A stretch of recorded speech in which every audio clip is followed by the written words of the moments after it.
guys, welcome to my channel. I'm Damaris. On this channel I talk about Jesus and I talk about things that concern young people. So if you want to see more of my content, you might want to consider hitting the subscribe button right there. Thank you.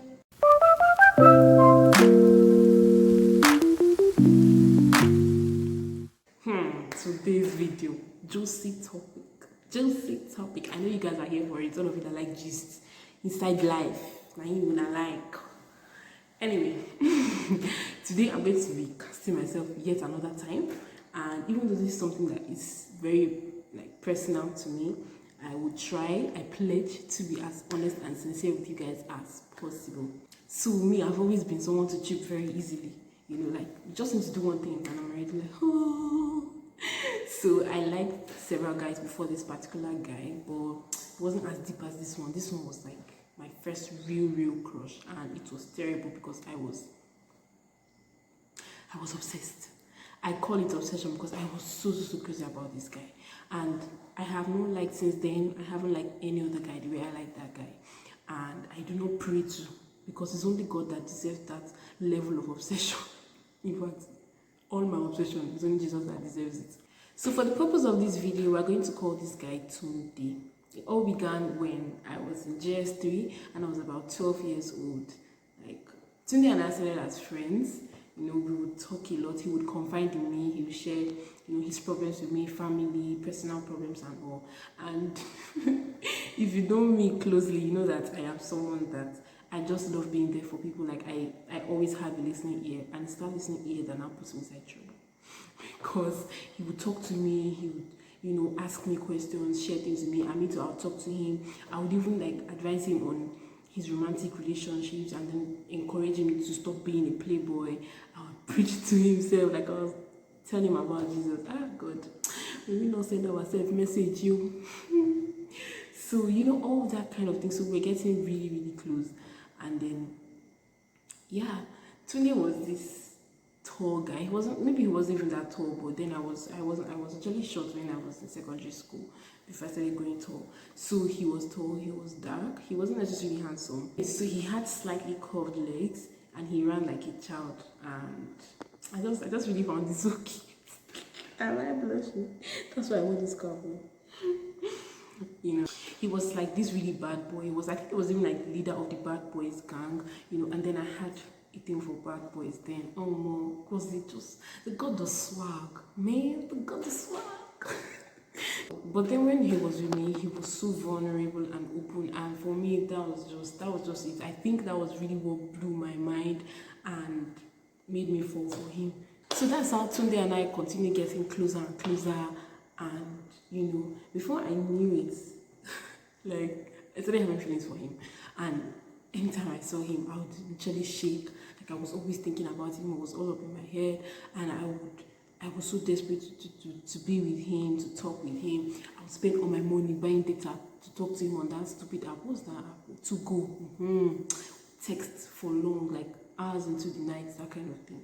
Like I would even look forward to talking to him whenever I go back to school, because sometimes in school I wouldn't even have time to talk to him because he was busy doing his bad boy things and all, So we did more of our talking over the phone. So one day, it's not entered into my head that I should tell him that I love him. Please, ladies, never try that in your life. Like, don't do it ever. I feel like that's like the worst thing I've ever done till today. I told him how I felt about him. Poor boy, you don't know what to say. You not say he loved me too. I knew it wasn't true. Like, this guy's a playboy.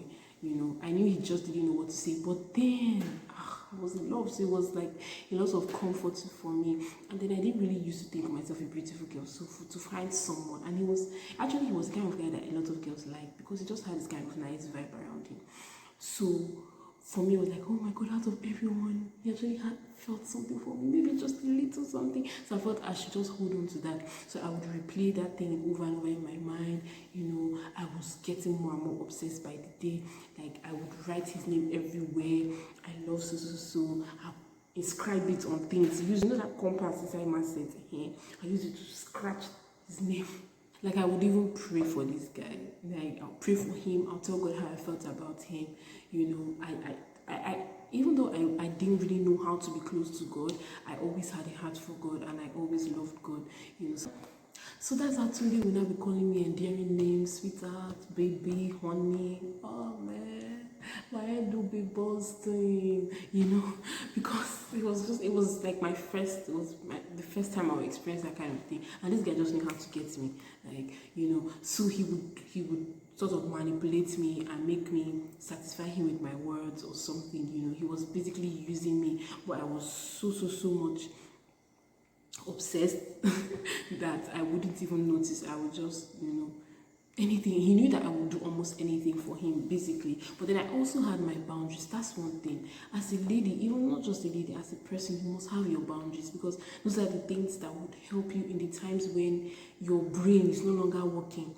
But when you have your boundaries, you've already configured your brain to know, like, place some things you cannot do, some levels you cannot, you know, cross. So that's how it was for me. So even though I would do almost anything for him, there's some things I knew I wasn't ever going to do. You know, I remember one time, bad guy, he was like, we should arrange for him to, you know, kiss me. And I'm like, never ever is that happening. Not in my lifetime. I cannot come and disgrace my family. Yeah, I cannot come and disgrace my mother. I said no. It wasn't going to happen. He begged and begged and pleaded, but I was like, no way. Because I knew that even personally, a kiss would not be enough for me. I cannot go and carry Bele, uncle, leave me. So I really thank God for that, you know. So because I had my principles and really it was God helping me, really it was just God helping me, you know. So there's some things I didn't get to do with him, and I thank God for that. Until one day, the dark day, he texted me telling me how he didn't love me again. In fact, he never loved me. I am this, I am such a silly lover girl. I'm just crazy about him and I just threw myself at him. Like, he really mocked me and just said some really nasty things to me. I remember one particular thing he said, like, I can't say it here, but it really got to me and I never ever forget it. I don't think I'll ever forget it. As if that one was not enough, he now went to tell the world that I loved him. I told him I loved him. Kiniko, like, just really blew my cover, you know. And then because people knew me as this SU girl, this serious student, that kind of thing. So when they heard it, they were like, that I get such a hypocrite. I know, because then he had girlfriends, he was just juggling in between. So they were like, I'm a boyfriend snatcher. There's nothing they did not call me. Well, maybe it wasn't that bad, but it was bad for me whenever I think about it. It was not a nice experience. Like, it was. But the funny thing is, I was so crazy in love with him that even when he apologized, begged me, and then came back and started using me again, I was still like very open to him. Just like, oh baby, come home to mom. Come home. There was nothing he did that would change how I felt about him. Like, that was how bad it was. It's like, oh, the overwhelming, never ending, reckless love of God. And finally, or thankfully, his family decided to relocate out of the country, you know. And I was like, hey, how am I going to survive? I wasn't having it, but I really thank God for that, because if not for that, So I remember the night he was traveling, I held my pillow and I wept. It was as if someone had died. I wept, seriously, because I did not imagine how I was going to go through life without this guy. I thought I would love him forever and ever. I remember praying that night and asking God that, how am I going to survive? I really love this guy. And I was texting him till he boarded the plane. You know. So when he left, we couldn't talk as much again. And I keep looking away from the camera. I think I'm a bit shy. I'm shy. So when he left, we couldn't talk as much, but we still talked. He would still tell me some things. He tried to use me again, manipulate me with his sweet mouth and all of that. I fell for it. But then after a while, you know, we wouldn't talk for maybe like 2 months because of one thing or the other. And it started just going down. I just wasn't thinking about him anymore. Not because there was someone else to fill up the space, but it just happened like that. And I really thank God, because if not for God, if not for God, really, I would have been exposed. Yeah, in fact, even as a young girl already, I even got exposed to things I wasn't supposed to get exposed to simply because of that, relationship. But I really thank God for His love and His salvation. Now I have Jesus, so none of that matters anymore, and I am not ashamed to even tell the story, And if you've ever had this kind of crazy experience, you can also leave a comment telling me. Let's laugh about it. Cast yourself, join me, let us cast ourselves together. I can't be alone in this. I really hope you guys enjoyed this video. It took me a lot to film this. Please, if you do, please give it a thumbs up. Say well done, ma. You're doing well. Give it a thumbs up. Leave a comment, share it with friends. Let them just laugh and chill with this video.